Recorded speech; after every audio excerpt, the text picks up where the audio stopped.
time to review the Kaiju Preservation Society by John Scalzi. Scalzi. I picked this book up when I was in England in London with my girlfriend on just a extended weekend trip, and I picked it up on a whim. Never heard of it. Thought it seemed goofy and fun. I read the tag. They're big, they're bad, but they're about to be extinct, and that's really it. I did not read any others. I was just like, I looked at this and I thought, I like huge monsters. I want them to live. What? And that's where it went. Let's talk a little about the cover here, because I have some thoughts on it. It, in a weird way, and I think that's a very deliberate point made by So it's Shutterstock and Neil Lang, and then Pang Macmillan department. So probably Neil Lang mainly on it, on the drawing part. So what caught my attention was it reminded me a whole lot about Jurassic Park. You know, the book version with just the logo on it. And I know this is nothing like it, but just the silhouette of a giant beast. That was kinda, I was like, this reminds me of Jurassic Park. That was all it took.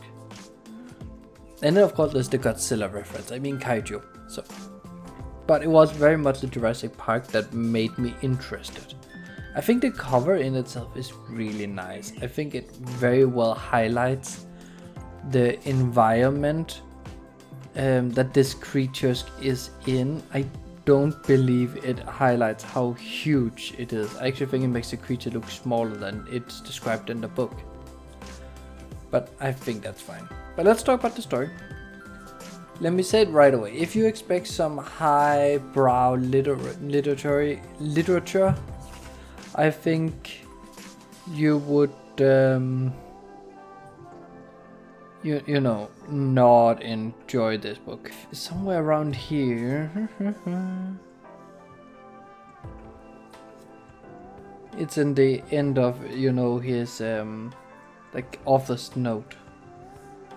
And I'm not sure where it is. But he basically describes this book as being a pop song. It's gonna be good for the few minutes, for the few little short time you're reading, but it's not like perfect. And it's not some high literature, it's not trying to be. So, you know. And I think that is honestly perfectly good, perfectly fine. I think when you do that, and you're honest about what people should think about the book, and you're not trying to hide, you're not trying to pretend it's something it's not, then I think it's fine. But I'm gonna treat it that way. And you can tell this book is not deep. All the characters are very one note. Even the main character, which is like called John or Jamie or something. Jamie being having a master's degree in marketing or something like that, and has a great idea for what to do for a company who's gonna be the next DoorDash basically. And he of course gets fired, and the CEO sells the company to Uber Eats for billions of dollars and gets richer than rich from it. And he ends up working at the Kaiju Preservation Society as the guy who carries things.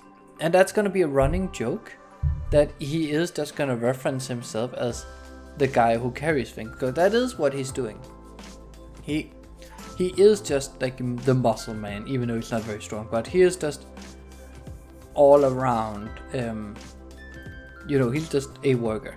Whereas all the other characters we meet are more or less like highly specialized. Like all the people, like major side characters in the Preservation Society are, you know, PhD, masters of physics and so on, and are working with that.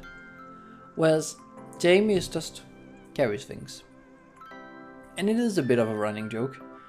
It's also a little one note in a way, especially with how some of the characters, especially the physicist who has a wild name I don't remember right now,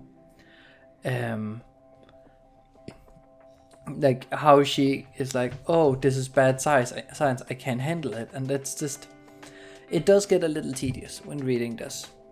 It really does. But there's also some funny moments, like everything that they talk about, they're like, oh, that would be a great band name. Like that's just a recurring joke, and that's kind of cute. What I really enjoy about the book, though, is the attention Scalzi has on like science. So we don't get in depth, of course, because the kaiju don't exist. But he actually explains how they can exist in this alternate universe, which is really literally, this book takes place in an alternate universe. We travel from our universe to another. And he actually explains like, oh, they don't follow the square cube law like normal people do. I was considering looking it up. I decided not to. I kind of regret not doing it. I will probably look it up afterwards. Most likely not, but... So these creatures don't follow that law, which apparently is a huge deal. And so one of the ways for generating enough energy and heat and all that is they have these nuclear reactors inside of them.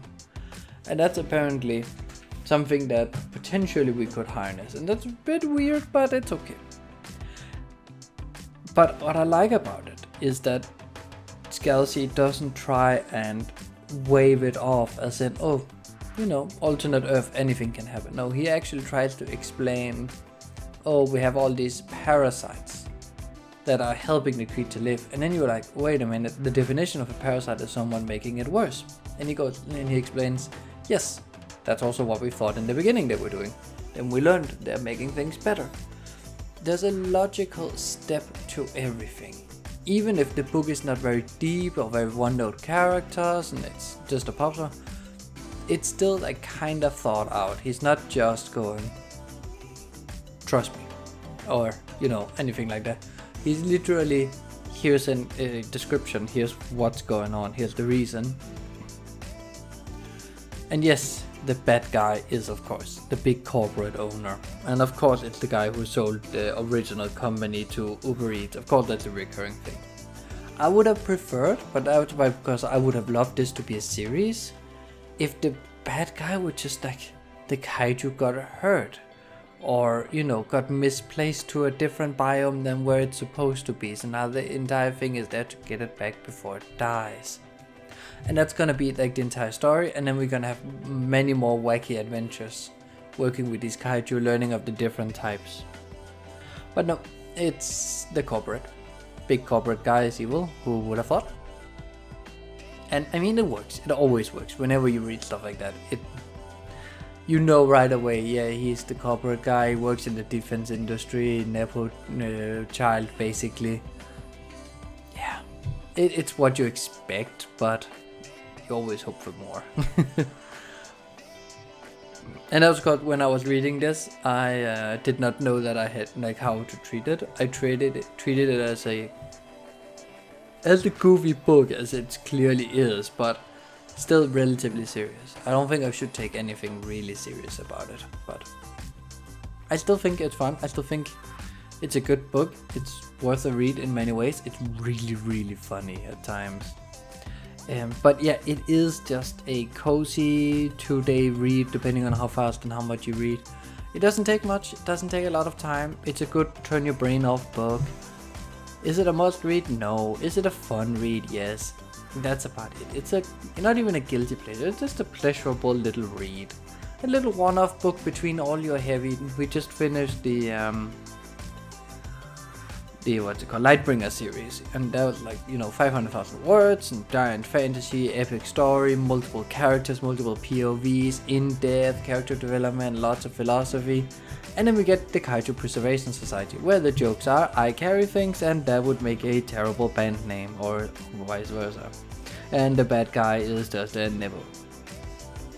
And that's it. And I think that's fine. It is perfectly doable book. It is a interesting little tidbit into a kind of niche genre kaiju books. I want to read more because I'm intrigued. I like the idea of kaijus. I have enjoyed some of the Godzilla movies, so you know, I am not completely against it like anyone else. I see giant monster, I'm like, that's cool. So I would love to read more in that genre, but for a, I don't know if we can say genre introduction to giant monsters in a way, or like the kaiju genre in book form, this is perfectly doable. Perfectly. And yeah, I would recommend it if you just want a easy, short book to just cozy up and just have a cheap laugh and turn your brain off for a couple of hours. But I cannot give it any higher praises, and I don't think Scalzi is trying to get more out of it than it's a good read for a couple of hours will take you. Next time we will be reviewing Ravencaller by David Dalglish, so leave a like, comment and subscribe.